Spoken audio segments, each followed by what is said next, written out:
It's the afternoon of June 13th, 1900, and 37-year-old Thomas Cahill walks in the front door of 2702 North Spring Avenue, a modest home in a crowded neighborhood in St. Louis, Missouri. The house belongs to Cahill's father-in-law, John Casey, but Thomas has been living there with his wife Mary and their 2 daughters. Maybe it's the 7-year itch, but the marriage is strained. Thomas has been having trouble getting work as a Pullman conductor, hence moving in with his father-in-law, and he and Mary have been fighting a lot. In fact, Thomas packed up his stuff and moved out a few days ago, and Mary talked to a lawyer about getting a divorce. The lawyer advised her not to let Thomas come around anymore, but here he is. What happened over the next few minutes is a mystery, but we know it ended with John Casey shooting his son-in-law, getting his own ribs broken, and then both men being rushed to a hospital. The next day's newspaper quoted a doctor saying that Cahill wouldn't survive. The doctor had no idea that the future of American soccer was also on the line. Whoa, wait.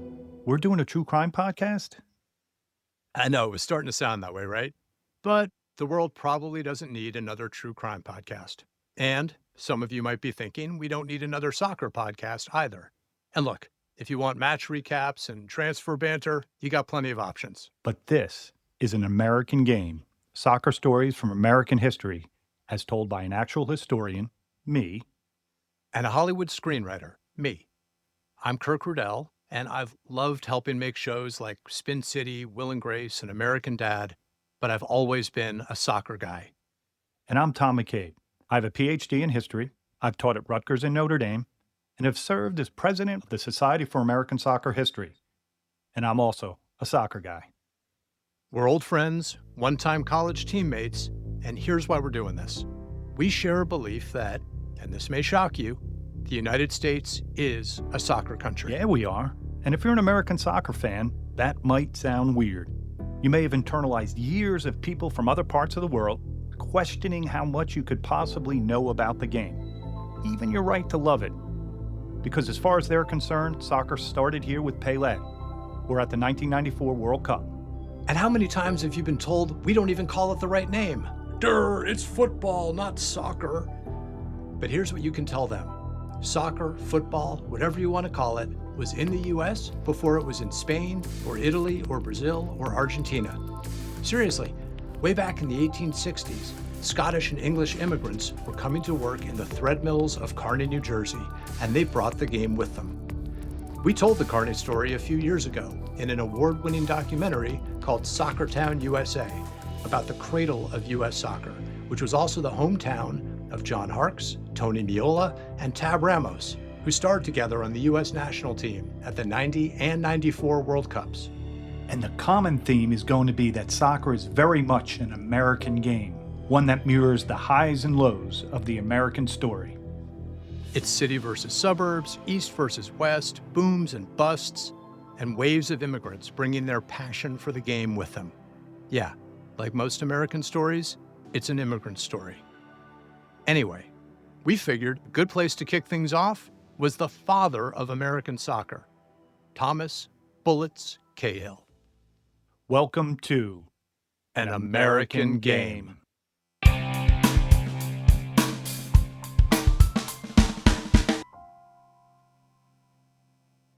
Okay, right off the bat, Thomas Cahill's nickname was Bullets. And from our opening, you can guess why. But that story about him and his father-in-law, no one has heard that in almost 100 years. Thomas Cahill has been pretty much forgotten. 2702 North Spring Avenue is now an empty grass and weed-covered lot. That's a metaphor for most of our early soccer history. So yeah, no one today knew why Cahill was called Bullets until I dug it out of an archive. I picture you in a dusty room going through crumbling boxes of fading newspapers. Yep. That's sometimes what I do. Once I was digging through a box of old U.S. soccer stuff and found a map. That led me to a soccer trophy that had been lost for decades. Which is a story for our next episode. But sometimes a historian makes discoveries when those old newspapers are digitized. That's how I was able to fill in some of the blanks around Cahill. Stuff no one had known for decades. St. Louis newspapers had put a lot online, so I did a search for Cahill and got thousands of hits. I went through every one, cross-referencing them with ancestry records and marriage certificates, and stumbled on a headline from 1900. The shooting of Tommy Cahill. What the hell? So we decided to tell Cahill's story in 6 bullets. 6 moments that shaped Thomas Cahill and the early history of U.S. soccer. It's an homage to the revolver that almost killed him, and it gives you spots to pause. We are podcast consumers as well as producers. Bullet 1, the Kerry Patch. Thomas William Cahill was a Christmas present. Born in New York on Christmas Eve in 1863, his parents moved to St. Louis when he was 6, settling near a neighborhood called the Kerry Patch. It was named for those who had left Ireland's County Kerry during the Irish potato famine, which is the best guess why Thomas's relatives emigrated, back when his father was 11. So right off the bat, Thomas is first generation. His father grew up with an Irish accent. Keep that in mind as Thomas gets older and tries to build American soccer, a big part of which was shutting out immigrants. Okay, now the patch was rough, it was poor, and it was violent. Kerry Patch kids were said to be, quote, wild as deer. I gotta say, deer is not the first animal I would think of to describe out of control, maybe violent kids, but I don't know, maybe 19th century deer were built different. Just picture kids running around, needing some structure. And the Roman Catholic Church provided it, setting up schools and using soccer to tame and reward students. Clerics knew the game from back in the British Isles. It was part of their missionary work. So a network of parishes and schools formed teams. St. Teresa's and St. Leo's were 2 of the best sides in the country in the early 1900s. Thomas Cahill thrived in this era of muscular Christianity. He studied, played baseball, and became one of the top amateur runners in the country. He won the 5-mile Western Championship for the Missouri Athletic Club. There's a photo of him from this period, wearing track shorts and a shirt with his sleeves cut off, covered in medals. He is a muscular Christian. The dude is jacked, like a 19th century deer. No. More like a lean, compact runner, mustache, side part, little smile like he knows he's at the top of his game. But Cahill had a revelation in December 1884, the day after his 21st birthday. He saw his first soccer match. A local Scottish side, St. Louis Thistle, played the Western Football Association of Canada in front of over 1,500 people at Sportsman's Park, a nearby baseball ground. Cahill later said, "What I saw that day fascinated me so that I haven't been able to give up the sport since." We're going to do voices? After a few decades in Hollywood writers' rooms, I can tell you that all writers want to be actors. You ever act in one of your shows? I was actually an extra on Will and Grace in a big party scene, and I was terrible. Come on, how hard can that be? You're just standing there with a drink in your hand. You would think so, but the thing is, in extras, you want to look like you belong in the scene without drawing any attention to yourself.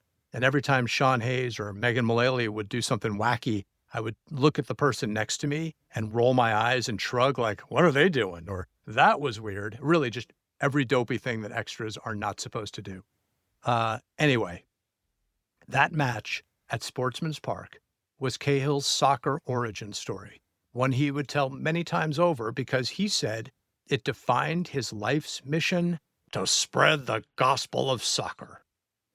But little did Cahill know, as he sat shivering on that winter day, that 16 years later, in a house just 3 blocks away, he'd have to survive a bullet. Bullet 2, the bullet. Okay, let's get Cahill walking into that house in 1900. He may have fallen for soccer in 1884, but he still needed a job, so he started working for the railroad. And that was a pretty traditional path to social mobility for Irish immigrants in the U.S. My great-grandfather worked on the railroad in Jersey City. He loved it more than anything, which was sweet unless you were his wife or my grandfather. When he died, my great-grandmother said, if he loved the damn railroad so much, why don't they bury him? But Cahill was still staying fit, running amateur track. In 1888, while he clerked in the Wabash Railway office, he was denied entry to a Thanksgiving race. You could take the boy out of the patch, but you couldn't keep him from ambushing the race official and beating the crap out of him. He also managed the Shamrocks, again, as a side hustle. It was said that he, quote, worked night and day to put a first-class team in the field. Tommy played in goal because he'd gotten a late start in the game, and the goal was where he put guys with no feet. And I can say that because Kirk and I are both old keepers. Tom was a 4-year starter, with me backing him up for 2 of them. And backing him up is generous. Bob Bradley was our coach, and I think my official position was guy warming Tommy up, then putting the balls back in the bag. I probably could have done that for Tommy Cahill, too. Tommy was a tough keeper, well, like us. When a rival came in on him, he would charge out hard, and when he received unfair treatment in the press, he'd go hard again. He'd actually show up at the newspaper office, right? Yeah, he'd barge right in and confront the reporter. Pretty clear behavior pattern developing. Anyway, he was doing all this while spending weeks at a time away as a conductor. Now, if you're asking, did that leave him much time to be a husband and father? The answer is very obviously no. The Shamrocks won titles, but by late 1899, Cahill had to sell the club and its assets. A year later, he was talking divorce and walking in the front door of 2702 North Spring Avenue. Now, if you remember from our very dramatic opening, we know Cahill got shot, but we'll never know exactly why or how. See, the morning after, when he had just come out of surgery, the newspapers were clearly telling his father-in-law's side of the story. In the St. Louis Republic, John Casey said that Cahill showed up to try to win Mary back and spoke in a threatening manner to his wife. Casey was on the second floor and called down, ordering his son-in-law out of the house. Instead of leaving, Cahill went upstairs and became engaged in a heated quarrel with the old man. A scuffle ensued, in which Casey was being worsted. He freed himself and drew his revolver, he says, to frighten Cahill. Cahill attempted to get possession of the weapon, and in the struggle, it was discharged. After he was shot, he dragged his father-in-law to the stairs and threw him down, then fell unconscious to the floor. Casey had 2 ribs broken in the fall. I can see why we're doing accents now and worsted, top word. So, Cahill comes back, threatens Mary, then storms upstairs to get in her dad's face. I only took out my revolver to frighten him is a little sus, right? As is Casey's, the gun went off when he grabbed it. But that's what Casey went with. It was an accident provoked by his hot-headed, soon-to-be ex-son-in-law. And as far as he knew, there would never be another side. Cahill's surgeon is quoted in the same article saying that Mr. Cahill probably would die from the effects of his injuries. It is kind of crazy that they were interviewing surgeons about their patients in the daily paper. Particularly if you're Thomas Cahill, who didn't die, and the next day's paper got his version of the night. Wednesday, I heard that the Simmons Hardware Company had secured a warrant for the arrest of one of their clerks who had stolen a lot of pocket knives. I remembered that this boy had given me a knife and that it was at my old home. The thing worried me, and fearing it might get me in trouble, I determined to get the knife and return it to the Simmons Company. I sent a note over to my wife asking her to get the knife, and her reply was that she wanted nothing more to do with me. I went over to the house to talk the matter over with her. On my arrival there, and before I had a chance to see her quietly, Casey drew a revolver and shot me. Now, honestly, that story sounds like BS. He only went over because he was worried about being in possession of a possibly stolen knife? And if Casey shot him before he'd even had a chance to see Mary, how did he end up at the top of the stairs with the old man and the gun? Right, because if he didn't fall down the stairs, then how did Casey get his ribs broken? But we're not doing true crime, much as I now get how fun that is. The important thing is that the bullet gave Thomas Cahill a new nickname and a new direction for his life. And again, until I found those old articles about the shooting, no one today knew how he'd gotten the name Bullets. In his book, Distant Corners, David Vangerin had a chapter on Cahill, which he even titled Bullets. But he didn't even know the story. What about Cahill's family? Nope. Spoke to a relative a year ago, and he said that they just figured he was a tough old bastard. But the real story was just that the nickname was incredibly literal. He was almost killed by a bullet, so let's call him Bullets, which would, I don't know, be like saying Jeremy Snowplow Renner. Oof, that's too soon. Tommy would spend 2 months in the hospital, and when he walked out, he'd lost his job, his marriage, and when Mary won a custody battle, his 2 daughters. This was, you could say, a crossroads. He could have ended up like so many others, lost in the churn of industrial America, but instead he decided to throw himself into the game of soccer. His life had burned to the ground, but Bullets Cahill rose from the ashes. A.G. Spalding and Brothers, a national sporting goods chain, had opened a branch in St. Louis, and Cahill got a job there as a salesman. He also promoted baseball and soccer, setting up a semi-pro league with Winton Barker, president of a jewelry wholesaler, in 1903. The duo then made plans for a tour that would change U.S. soccer. All of it, Bullets told people, he had dreamed up while recovering on his hospital cot.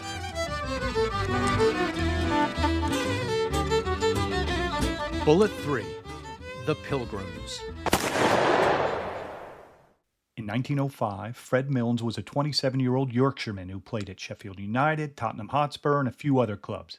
He maintained his amateur status because his father had a steel business. Fred didn't need a footballer's wage. So Milnes was a little spoiled and very ambitious, and he looked across the ocean and saw opportunity. There were 40 years of soccer roots in the United States, and gridiron football, played in colleges, had become so brutal that students were being killed, and President Teddy Roosevelt called a meeting at the White House with Walter Camp and other leaders of the sport and ordered them to cut down on the violence. There were even rumors that Roosevelt had threatened to ban the sport entirely. Milnes put together a team he called Pilgrims Football Club. They weren't a proper club. They were gentlemen amateurs who trained and played when they felt like it.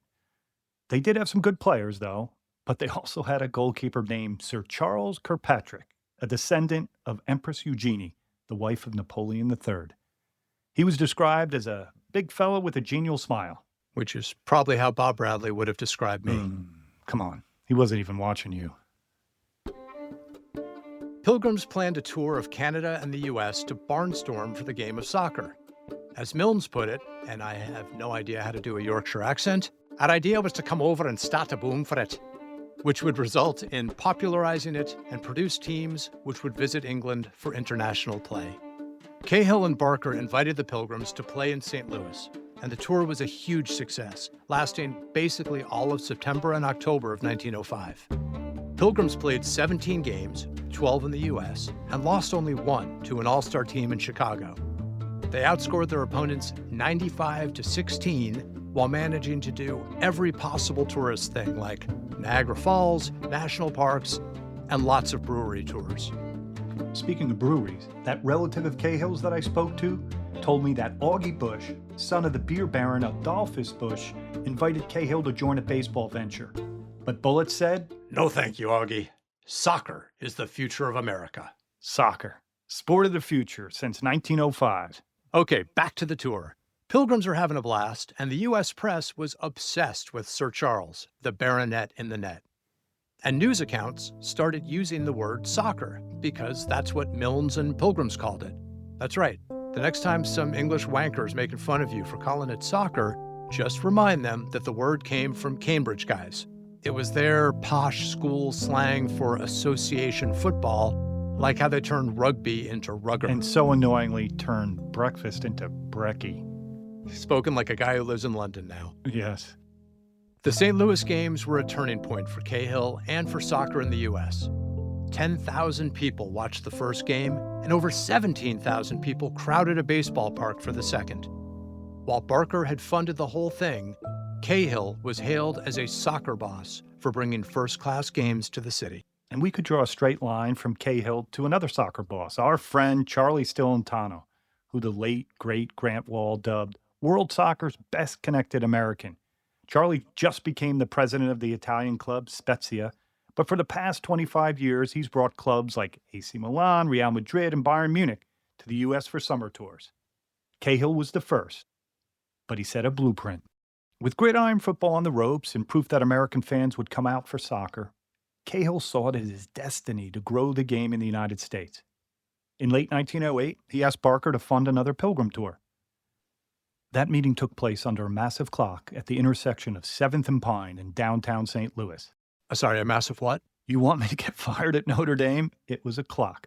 That clock meeting was the inception of the United States Soccer Football Association, the first truly national governing body. Cahill, who by now had shaved the mustache and filled out a bit, looking more prosperous than ready to run a mile, sailed to England.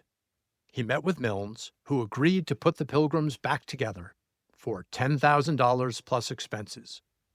The second Pilgrims tour was not as successful as the first. The excitement of watching a touring team had worn off. The more famous Corinthians FC had just done their own swing through the U.S., and the Pilgrims had no problem winning their games or eating and drinking their way across the country. So by the time Cahill had settled all their hotel and bar tabs, he admitted that importing a British soccer football 11 was not a shortcut to wealth. But his bosses at Spalding were impressed. He met J. Walter Spalding, younger brother of the company's founder, at headquarters in Manhattan, where he was given a promotion. Spalding Brothers had made its name in baseball, but J. Walter was convinced that soccer would also spread across the United States. With his English connections, his corporate backing, and his status as an impresario, Cahill was now ready to take a starring role on the national soccer stage. Okay, that's 3 bullets fired from our story, 3 more to go. If you like what you're hearing, click to follow An American Game so you won't miss any future stories about U.S. soccer. We've got some good ones lined up. A hunt for U.S. soccer's oldest trophy, the incredible story of the United States at the first ever World Cup, and lots more. This is our history, and we think people should know it. So we want to share it with you. And if you like it, we hope you'll share it too. So, mash the like button, drop us a rating, tell your friends, etc. I've got a PhD, so you don't have to. That's right. Every episode will give you something to impress your friends at the bar or your next pickup game. So subscribe, like, and share, and we'll keep the stories coming. Bullet 4, Alphabet Soup. Tom, I've been dreading this bullet. This is where we try to compress 2 decades of political infighting and competing and sometimes overlapping governing bodies into a few minutes of entertaining and informative banter. And we're going to do it because basically it was a gangster movie where Cahill emerged as effectively the Godfather, and his vision for U.S. soccer helped define the game in a way that still resonates today. But to explain that in any way, we're going to have to be talking about the FA, the AFA, the AAFA, the NYSFA, the USFA, the USASFA, FIFA, and honestly, I'm tapping out. What about my favorite team? The Young Men's Catholic Abstainers Soccer Football Club of New Bedford, Massachusetts. Of course, the YMCTA SFCs. Go Temps! We'll put a squad picture of them on the episode page. You'll see the team looking very temperate. You've never seen a more abstinent football club. But hey, if Cahill's vision for American soccer still resonates today, so do the Alphabet Soup soccer wars. Look at MLS versus the NASL, or USL versus MLS. And Kirk and I were both youth soccer parents. Think about ODP versus MLS Next, and ECNL versus GA. We're still a house divided. Okay, so what's the easiest way to understand this early battle for control of U.S. soccer? For me and you, it's going to be New York versus New Jersey. When Spalding sent Cahill to New York in 1910, the company was trying to take over the American Football Association, the AFA, the oldest governing body in the country. Founded in Newark in 1884, the AFA ran a knockout competition, modeled after the English and Scottish FA Cups. Remember, the AFA officials all lived in New Jersey, most in Kearny, that famous little town right between Manhattan and Newark. So, no surprise, the AFA was dominated by Scots. So when, on behalf of Spalding, Cahill tried to become an officer in the AFA, they saw an Irish Catholic Midwesterner and basically told him to piss off, but in a very Scottish way that I won't attempt to do because our producer, Matt Nelson, is a lad from Dundee, and I'd like him to stick around. Now, the AFA, which had just rejected Cahill, had an affiliation with the English FA, and their ambition was to use that to get FIFA to recognize U.S. soccer through the AFA, which would give all the AFA guys, and yes, they were all guys, money and power, the same 2 things that drive most of world soccer today. FIFA was really the brass ring in all this, being the official U.S. soccer organization to the world. Now remember, Cahill had stood under that big clock with Winton Barker and made big plans. So clock is ticking for Thomas. Rebuffed in Jersey, Cahill looked across the river to the good fellows of the New York Soccer Football Association, the NYSFA, which had formed after that first Pilgrims tour. Among the officers were Hyman and Nathan Agar, two of four Jewish brothers who chain migrated from Sheffield, England. They all played for the same team in Brooklyn, the Critchleys. In 1911, Corinthians FC did another North American tour, this time against the will of the English FA. Corinthians had left the English FA over what they saw as the corrupting influences of money and professionalism. These guys were old-school amateur gentlemen. So this was an unsanctioned tour, and they reached out to Cahill to help manage it. As an FA affiliate, the AFA had to prohibit all of their clubs and players from stepping on the field against Corinthians. Not wanting to be told what to do by Mother England, Cahill set up a game with a New York All-Star side featuring Nat Agar. Everyone who played in that game was banned by the AFA, so the New Yorkers invited Cahill to some meetings to cook up an alternative. Dr. G. Randolph Manning, a medical doctor who helped organize the German Football Association in 1900, joined in.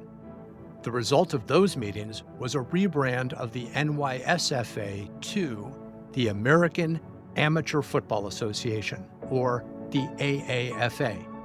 They wanted to speak for the amateur game nationally, while the AFA could focus on the pros.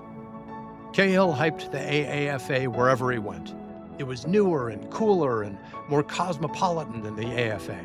It had Catholics, Jews, and Protestants, as well as English, Irish, and American influences. And, for Cahill's purposes, it could also apply for FIFA membership. I mean, this historian is so proud. That was a mouthful, but you got through it. Well done. So now the United States had two soccer associations, the AFA and the AAFA, but FIFA could only recognize one.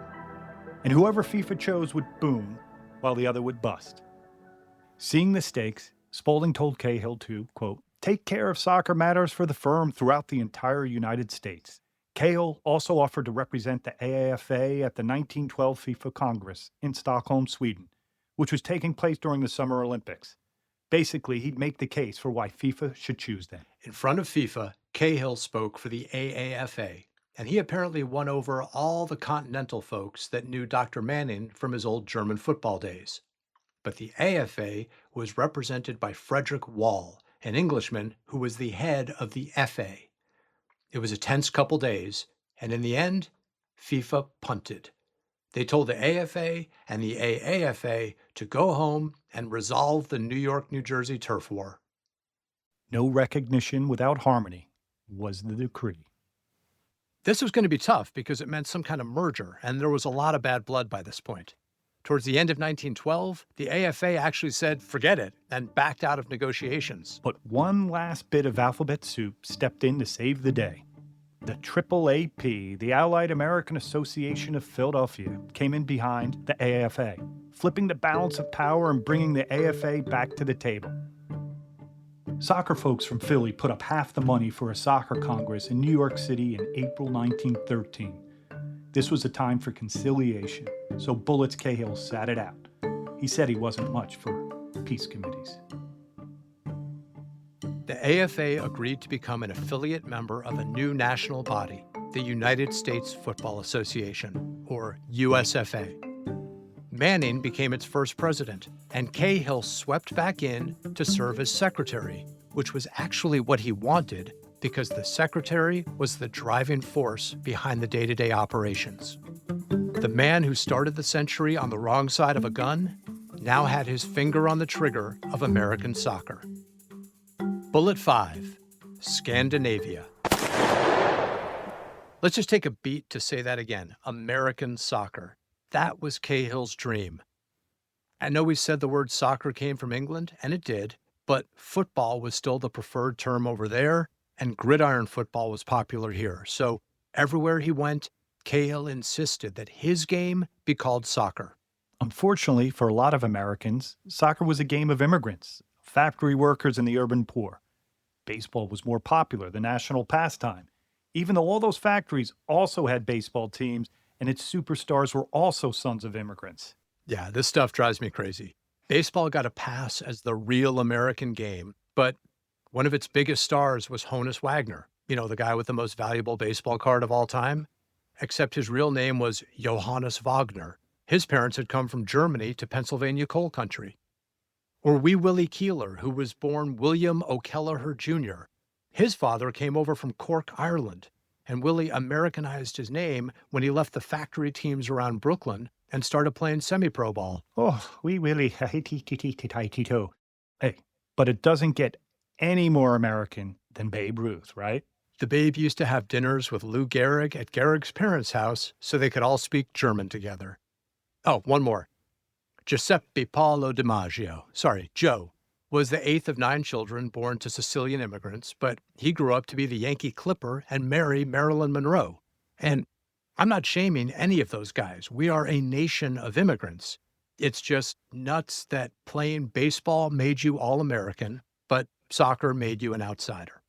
So, fair or not, baseball assimilated its players, soccer didn't, and Cahill wanted to change that. He'd already fathered a national governing body. He was trying to develop professional leagues, but he really wanted to bring a U.S. national team to the Olympics. He'd seen the power of that in 1912 in Stockholm. Cahill understood what we'd later see in 1994 with the U.S. men and many times with the U.S. women. A good national team, or in the women's case, a great one, can get even casual fans into the sport. Problem for Cahill? Those next Olympics he wanted to play in were scheduled in Berlin in 1916. Any historian can tell you that the bullets that killed Archduke Franz Ferdinand changed world history. Bullets Ferdinand, that's what I call him. I can tell you that they also changed U.S. soccer history. And once again, bullets changed the life of Thomas Cahill. With the Olympics canceled and European football drastically curtailed, Cahill accepted an invitation to take a squad to Norway and Sweden for the first official matches in U.S. national team history. There was no time to stage tryouts, so Cahill and other soccer men picked the side. 5 players each from New Jersey and Pennsylvania, 2 from New York, and 1 each from Massachusetts and Missouri, with Thomas Cahill as team manager. File this one away. No one from Chicago was picked. This would come back to haunt Cahill in a later bullet. On July 26, 1916, the first true U.S. national team boarded the SS Frederick VIII in Hoboken, New Jersey. Cahill had said goodbye to Mary and their daughters. At some point, the family had reconciled, which is hard to believe given the fact that Mary's dad had once tried to murder her husband, but the heart wants what it wants. Every man in the American traveling party had red, white, and blue ribbons and a soccer ball pinned to his lapel. Cahill wore a 3-piece suit and a flat cap and smoked his trademark cigar. The group sang songs as the steamship pulled away, but this was a dangerous journey. German submarines were terrorizing neutral ships in open water. The Lusitania had been sunk a year before. The group elected Thomas Swords of Fall River captain during their first day at sea. Each day began with a team walk on deck at 6:30 a.m. After breakfast, they did calisthenics, jumped rope, boxed, and played tennis. They didn't play soccer. They'd only brought 3 balls and didn't want to risk losing one overboard. In the tour's first match, the Americans tied a club team, Stockholm Trigana Football Club, or Tiger Football Club, at the Olympic Stadium. King Gustav V watched from the royal box and granted Cahill an audience at halftime. Tommy had come a long way from the Kerry Patch. Yeah, wild deer don't make it to the royal box much, do they? The king complimented the Americans for their daring and enterprise in sending a team abroad during wartime. On August 20th, 1916, in the first full international in U.S. soccer history, the U.S. faced Sweden. A light mist fell on the players and 17,000 fans. Harry Cooper of Kearney tallied the decisive goal in a 3-2 victory. George Tintle from neighboring Harrison guarded the American goal, and another Kearney guy, Rabbit Hemmingsley, led the line as the U.S. center forward. As John Harkes, Tony Meola, and Tab Ramos could tell you, it wouldn't be the last time 3 guys from Soccer Town would play together on a U.S. national team. The team also played a few baseball exhibitions because it's Cahill and Spalding, so why not? Then they traveled to Gothenburg. After beating a local team, the U.S. squad was walking to its cars for the trip back to the hotel when they were attacked by local thugs. Yeah, those famously violent Swedes. Well, it was the same crew that attacked Man City and Glasgow Celtic when they'd come through town. But now they were throwing rocks at the team, and one guy tried to grab the American flag. Thomas Cahill got his hands on it first and wouldn't let go, so the Swedes spat on the flag and Cahill. I think we know by now that you don't spit on bullets. Cahill beat the guy with his cane and had to be stopped by police with drawn swords. That flag was one of the mementos that Cahill brought home. The second international took place at Frogner Stadium in Oslo, and the U.S. escaped with what was actually a pretty impressive 1-1 draw against Norway. They lost 2 guys to injury, and subs weren't allowed, so they finished the match with only 9 men. Frogner Stadium's still there. I walked it last fall before I visited Bob and Michael Bradley when they were coaching at Staubach. There was a youth tournament going on. I don't think anyone knew they were standing on a piece of U.S. soccer history. I'll bet no one knew that Michael Bradley used to have a full head of blonde hair either. That's how Tom and I first met him. Bob was our coach when we played at Princeton, and since we were both keepers, 3-year-old Michael would come over and warm us up. Even then, he had better feet than either of us, or me anyway. You could tell the kid was special. He was mischievous, too. He once stole a golf cart and drove it into a fence. Okay, back to 1916. After 3 months abroad, the U.S. national team arrived back at the pier in Hoboken on September 19th. Tom Cahill had a sack full of trophies, and he met with reporters to tell them stories of the tour that had, literally and figuratively, carried the flag for American soccer. His mission now was to get the U.S. ready to be a soccer nation when the war ended. Bullet 6, stabbed in the back.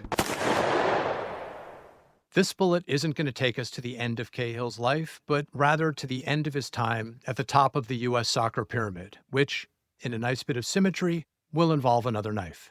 But first, let's stay in the Great War for a minute. We just said that Thomas Cahill was getting the U.S. ready to be a soccer nation when the war ended, but why was he so confident that could happen? Basically, Cahill believed that the American Civil War had been responsible for the spread of baseball, and he saw the same silver lining, we could say, in the war in Europe. For example, drill instructors were using soccer to prepare American troops to go over there, over there, over there, over there. They needed to build up speed, stamina, and teamwork.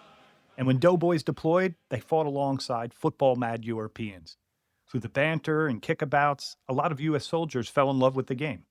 And of course, others brought their love of the game with them and shared it with their new comrades from other parts of the country. Half of the 14 men who represented the U.S. national team in those international matches served in Europe. They all played for regimental teams during the war. So did John Palfreyman of Jersey AC in Jersey City. Somewhere in France, John tried to capture an abandoned trench when a machine gun shot his arm off. He picked his severed limb up, tucked it under his good arm, and walked over 2 miles to a field hospital.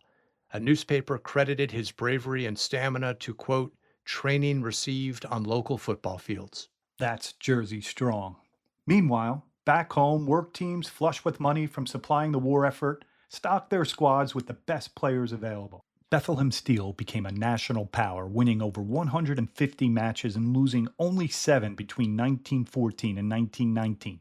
They also won a string of AFA and National Challenge Cups. At the same time, and this is significant, immigrants were pressured to deny their roots and pledge allegiance to American customs, culture, and language. There was a national campaign that pushed for 100% Americanism. That worked for Thomas Cahill. In June 1918, the U.S. Football Association barred, quote, aliens, unquote, from holding office. Its constitution mandated that, quote, officers shall be citizens of the United States, unquote. In the months after the war ended, Cahill wrote about his post-war plans. The time has come for those of us charged with furthering the sport to look forward, to thoroughly Americanize the game so that the American-born player will take to it readily. The summer after the war ended, Cahill took a St. Louis All-Star team to Scandinavia, this time meeting the King of Norway. By the spring of 1921, he was ready to leave the USFA and launch a professional league, called, naturally, the American Soccer League. It was a circuit of clubs along the eastern seaboard. The ASL was part of the Cahill Soccer Project. It was also part of the Cahill Get Paid Project. Thomas always bragged or perhaps complained that he didn't make any extra money working for U.S. Soccer. He just did it as a patriot, for the love of the game, as part of his paycheck from Spalding. But running a league could mean serious money. After he delivered his last report as secretary, the USFA gave him a $2,000 stipend for his service to the organization since its founding in 1913. That would be about $40,000 today. And not saying he didn't earn it, and it's not Don Garber money, but it's a pretty good payout for a guy who always bragged that he hadn't been paid by U.S. Soccer. But wait till you hear about the guy who stepped in for Cahill, James Schofield. In November 1921, 6 months after taking over as secretary, Schofield went on a massive bender and disappeared, with $1,200 from the USFA cash box. His wife Ruth started a hunt for him. The newspapers picked up the story, and someone realized he was the same guy who'd abandoned a different wife and 4 kids in Massachusetts a few years before. He'd been arrested for that and begged the court for a second chance, which he'd gotten. And now he'd gone and done it again. Ruth looked for him for 2.5 years, running down rumors that he'd been spotted all over the place, even in Mexico, until they finally found him in Greensboro, South Carolina, working as an accountant and living under his middle name. Oh, and he'd remarried, of course. Anyway, long before Schofield went to jail for bigamy, the USFA had begged Cahill to come back and clean things up, which he did while still running the ASL. But it wasn't smooth sailing at the USFA. Even as secretary, Cahill was used to making the calls, and he often clashed with the USFA president, Peter Peel, an immigrant from Dublin, Ireland. A couple reasons for the clash. One, we had the American versus the immigrant. This era wasn't just the Roaring Twenties. Historians also called it the Tribal Twenties, due to the widespread racist and anti-immigrant feelings of the time.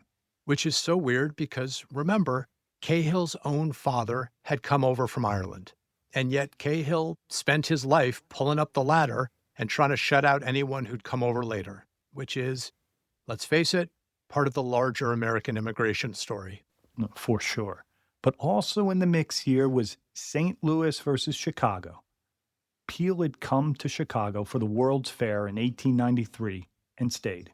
But during the 1890s, Chicago engineers were also working on a way to save the city from the raw sewage that flowed from their sewers into the Chicago River and then straight into Lake Michigan, where they got their drinking water.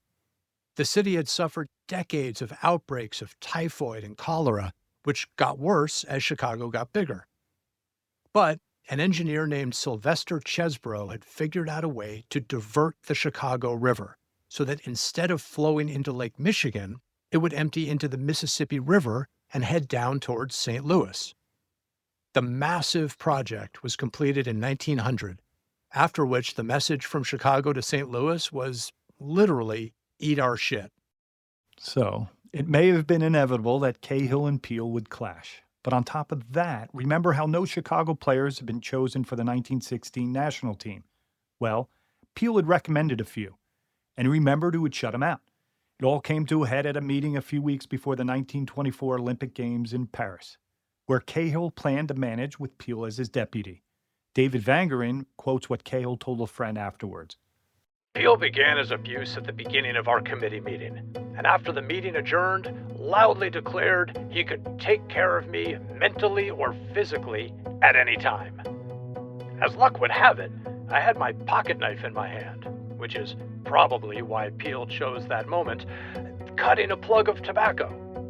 I could not let such a challenge pass, and I advanced in his direction, putting the knife away and taking off my glasses.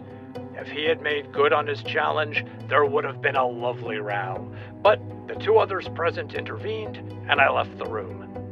The best evidence they could bring out in the commission meeting was that at no time was I within 5 feet of Peel, but he declared I had assaulted him with a knife. He had that story printed in a friendly newspaper in Chicago and telegraphed from there around the country. Naturally, it did me tremendous harm. I mean, I'm with Tommy. If I see something going down, I'm going to take my glasses off first. But as luck would have it, I had a pocket knife in my hand. Sounds like the same playbook from 1900, right? It's never Cahill's fault. Yeah, again, it's like, officer, I only went to my wife's house to look for a maybe stolen knife, and then the guy just started shooting at me. Exactly. Anyway, Cahill was dismissed for insubordination and removed from his Olympic post. And Peel made a statement which really highlighted the city rivalry as well as the personal one. The recent actions of the ex-secretary at St. Louis, when he showed his true colors, were a culmination of many such acts to which national officers were subjected to by Cahill in the past. The removal of Cahill marks the end of his tyrannical reign, and soccer fans and followers will undoubtedly relish his relegation to the scrap heap. I thought he was from Dublin. That sounds a bit Belfast. Yeah, I watched the show Say Nothing about the IRA in the 70s, and it's mostly Jerry Adams going, "Oh, dollars with your red hair." And there goes our Northern Irish audience. Thank you. And there goes Thomas Cahill, almost. I mean, I'll be honest, as a screenwriter, I love the idea that that knife meeting was the end of Cahill's power in U.S. soccer. And as a historian, I'm going to tell you to hold off. One of my favorite mantras is, history is the study of the past in all its splendid messiness. I know you like your narrative, Kirk, but sometimes you have to accept the mess. Which is the essence of our dynamic when you and I look at soccer history. We have the facts and we have the narrative, and somewhere in the middle is our story. So let's look at the facts. St. Louis newspaper, remember, Cahill's Turf, said that the Peel accusation was a plot by a foreign faction. And just to hang a light on that, the foreign faction was Peter Peel and the guys running the AFA. So that's the son of an Irish immigrant, Tom Cahill, accusing an Irish immigrant and some Scottish Americans of being suspicious and shifty and not American enough. Basically. That's the rhyme of American history. Eventually, though, the two enemies cut a deal. Cahill apologized and got another honorarium. For the next few years, he was in and out of the USFA while working full-time on the ASL, where he'd have even more political scraps until the Great Depression rocked the whole league.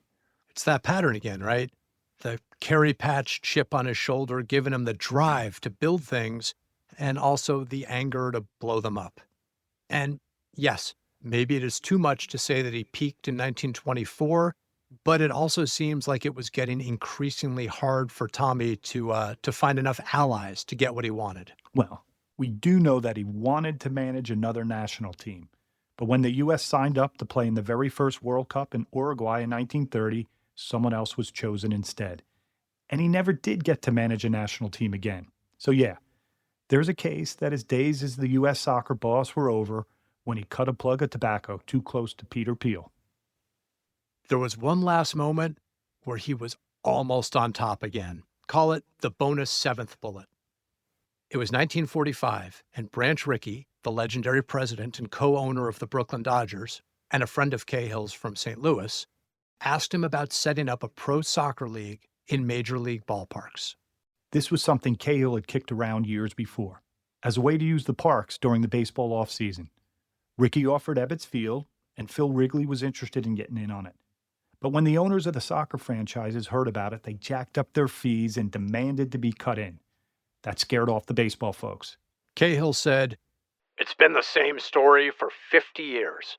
I've known, everyone in soccer has known, that until there are adequate stadium facilities, the game will never be a financial success." And he wasn't wrong.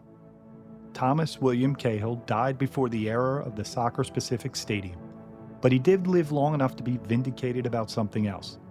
In 1922, at maybe the height of his power, Cahill had boasted that he could put together an American 11 that could compete with anyone in England. The response from England? He was laughed at, even by his old friend Fred Mills. But no one took him up on the challenge, and then in 1950, the U.S. national team beat England in the World Cup. Cahill died a year later, but we like to think he got the last laugh. And his vision for American soccer, that there even be something called American soccer, and that it featured competitive national teams and well-run professional leagues and good stadiums, those are the bullet points every American soccer executive and fan talk about today. But they probably don't know that they go back to a guy named Bullets, father of an American game. And that's our first story. We'll be back soon with a treasure hunt for the oldest trophy in American soccer. In the meantime, if you like what you heard, let us know. Follow the show, share it on your socials, or with a friend, or just some obnoxious French person who thinks he's cute that you like to talk about the football. And for any other historians out there, Or interested amateurs, we'll have photos of some of the material we used for today's story on an American Games page over at soccertownmedia.com. you can find a link in the episode notes. Because if you're an American soccer fan, these are your stories. This is our history. Let's celebrate it together.